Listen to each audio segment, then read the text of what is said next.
Hello, welcome back to the Villa View. It's time for a match preview for Saturday's game at Villa Park, where Villa are playing host to Reading.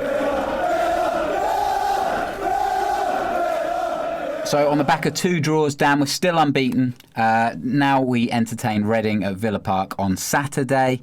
Early thoughts, what are you thinking?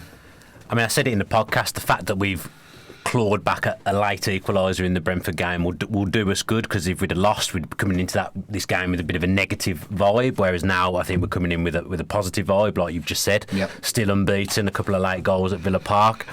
Reading haven't got off to the best of starts, sitting in the relegation zone, as I've just spotted on your notes. They've blown a 2-goal lead in midweek against Ewood Park against Blackburn, so it's a good time to play them. I don't think Paul Clement's got his handle on the squad yet at all. I don't think they've done much business in the summer. They were the worst side I saw at Villa Park last year, so feeling quite hopeful. So I'm prepared for us to lose now. I've just come in with a positive. Yeah, well, because me and Robbo went to the away leg last year when they beat us 2-1. It was a horrible game. It absolutely chucked it down. It was a grim game. Berke Bjarnason couldn't control a thing, and it was really horrible night. But it's been an interesting one, because this season, their first point was the other night. You know, they'd lost 3 on the bounce and started off very poorly. Like you say, 2 goals up and then fell apart.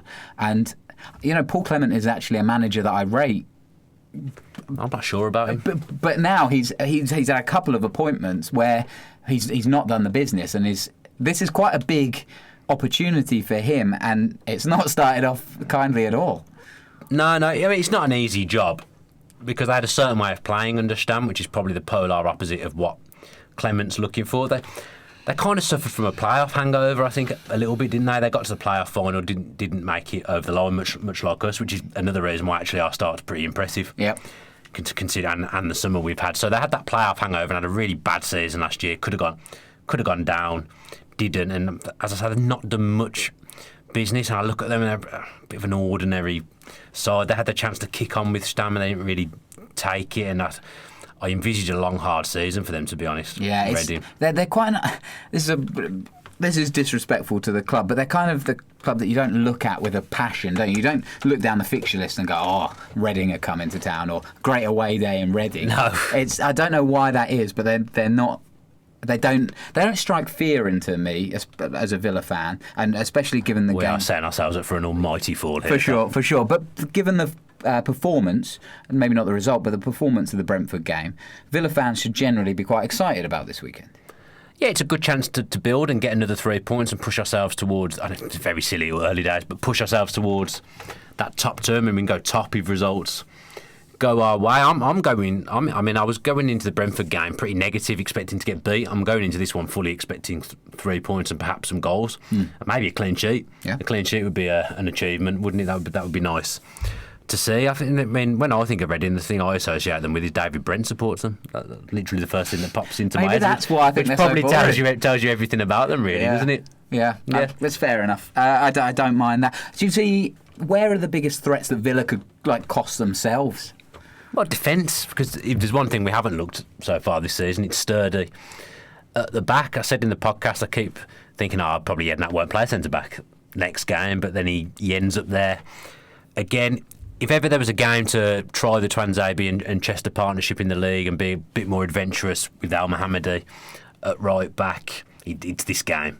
So maybe Bruce will do that. I'm not sure 100% what to expect team-wise. We don't know if there's any injuries, because obviously we're recording before Bruce's presser, but I'm expecting to see a couple of changes just because we've played on Wednesday.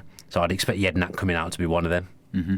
Yeah, well, we shall see. Do you want to talk about the team now, or do you see any threats from Reading particularly that you're worried about? I mean, Budvarsson scored a couple in midweek. You said he's a player that you like. Yeah, I liked him from the Euros. I'm not sure whether Swift's been playing too much, but he's been a player I've always thought was a good player for Reading. When he has played, I've literally seen nothing of them so far this season. Our old friend Leandro plays for them, doesn't he? Bacuna will be sure of an absolutely rapturous reception from the whole end, so it'd be nice to see that. I mean, we beat them quite comfortably last year. Team-wise, obviously Neelan in goal, Al Mohammadi right back, Twanzebe, Chester centre backs, and Hutton left back. Is that what you want to see, or you think? Yeah, I think that a bit of both on this occasion. I think that's what we'll see. I'd like to see the midfield of Horahan, Grealish and McGinn, but I don't think we'll see that. I think Bjarnason will probably come in for Whelan, and then it'll be McGinn and Grealish in front of him. Flanks, much depends on transfers, doesn't it? But I wouldn't think El Ghazi will come. Maybe he will. Maybe because if El Mohammadi moves back, El Ghazi will come straight in. So I'm going to go with El Ghazi, Kodja and Adoma as the front three. I like that. I like that. I don't think El Ghazi will start. Do you not think, that even if he moves Al Mohammadi back to right back, you don't think he'll just be a bit more adventurous? I mean, he would have had to have a... If he only arrived yesterday, which is Wednesday, they probably wouldn't have trained today. He would have done though, surely. Yeah, but on his own, not as a part of a team, not a full training. And then Friday would be a fairly reduced session anyway, in anticipation for Saturday. So there's no chance for him to really bed in with the lads and understand the formation and stuff. So I don't see him starting. I mean, perhaps I'm completely underestimating Reading and being a bit too cavalier about it, but I just think it's a good game to put him in. Mm-hmm. Is it not? I think we'll see him. Yeah. But I wouldn't have thought we'll start. What about if we had him at this time of recording, we haven't got Balassi over the line yet, it's not been confirmed, but if he's there, would you expect him to start? He's got more pedigree, and I mean, again, if he's signing on Thursday night, he'll go in, meet the team on Friday. But then we had this with McGinn. McGinn was straight in. I know Transabi knew the players anyway, but he was straight in. Neelan, the goalkeeper, was straight in. They were all straight in, so Bruce has got previous. Neelan was absolutely wild for me because I thought Jed Steer was still around. You'd not caught up, had you? I was so busy. You were sending in the WhatsApp group. Yeah. Why is Jed Steer not playing? Where's Jed Steer? Like he's gone, mate. Do you know what? Just to revert back to last week's podcast for a second, you were about to tell that story and then Dolan distracted you, and I was listening and it was saved. Well, it's been told now. Anyway, it's on. You've told it as well. Yeah, I mean, I was busy. That happens. But in answer to your question, yeah, I could see Balassi starting. I don't think El Ghazi will. I'd like your back four. I think that's the way it should be. I do think Cutton looked a bit ropey on. That's the worst I've seen him play for a while in midweek, Cutton. But everyone has odd games, don't they? So let's see how he goes again. I'm not going to knock him. He's been fantastic for the best part of 2 years now, so I'm not going to knock him at all. I also agree with your midfield three. I'd love to see Horahan work with McGinn and Grealish, because I think that's a really dynamic and exciting midfield, and I think it does all the jobs that we want it to do. But I also agree that Bruce favours a holding player, and it's likely that we'll see Bjarnason. Most managers do, to be fair. It's not a dig at Bruce. Most do. I just think, let's be different. Let's be bold. Let's try it. Yeah. But Adoma obviously created a few chances, as we talked about on the podcast, whether you cast them as chances or not. He was generally positive. He was trying to make things happen. So, I wouldn't be surprised to see him start again. And Kodja in a rich vein of form. And yeah, you wouldn't bet against him scoring a few goals. He's the difference maker, isn't he? Yeah. Wednesday, as I said, he was back to his absolute best. I thought, doing all the things that I remember him doing when he had that good nearly 20 goals a season, just doing things that I like to see from him. He looks happy, looks confident. I can see him scoring some goals at the weekend. Yeah, well, let's absolutely hope so. Score prediction? I'm going to do a bit of a Dolan and a Rollo. I'm going to say 3-0 Villa. Wow. And I never predict things like that. Yeah. This really is setting up for a defeat. I think I've put the curses on us in this preview, perhaps. And who's going to score the first? I will say, I turned into Fred from Coronation Street. I'll say Jack Grealish to score. You always go Jack Grealish, I think. I don't do the previews because one day he'll score first. Yeah. One day it'll be right. Yeah. What about you? I think I'm going to go slightly more conservative and go 2-1. Yeah. I still feel like we've got the mistakes in our system. I'd like to see that back four, though I'm not totally sure that we will see that. And Transabi possibly still at right back. Doesn't excite me that going forward. It doesn't excite me either, and I still worry for the centre-back pairing. But I don't know. I feel like that's the missing piece of the puzzle.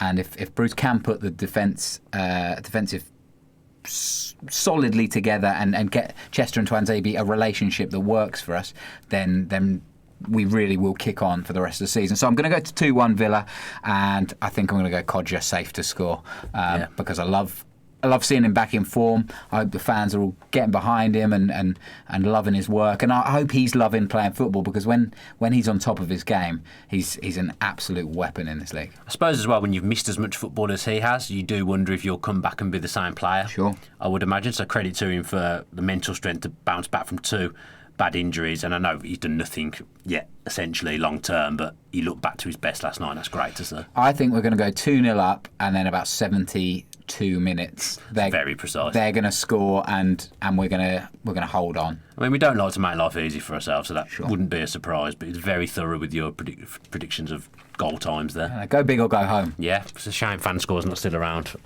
for you. So yeah, I think that's it for the match preview, isn't it? Thanks ever so much for watching this match preview. Sometimes nice to do a preview sat with someone. Sometimes it's a bit difficult doing it over iPads and whatnot. But yeah, that was good, I think. So yeah, thanks ever so much for watching. Comment below with your predictions ahead of the Reading game. What do you think the score's going to be at the weekend? Do you think Reading will score in the 72nd minute?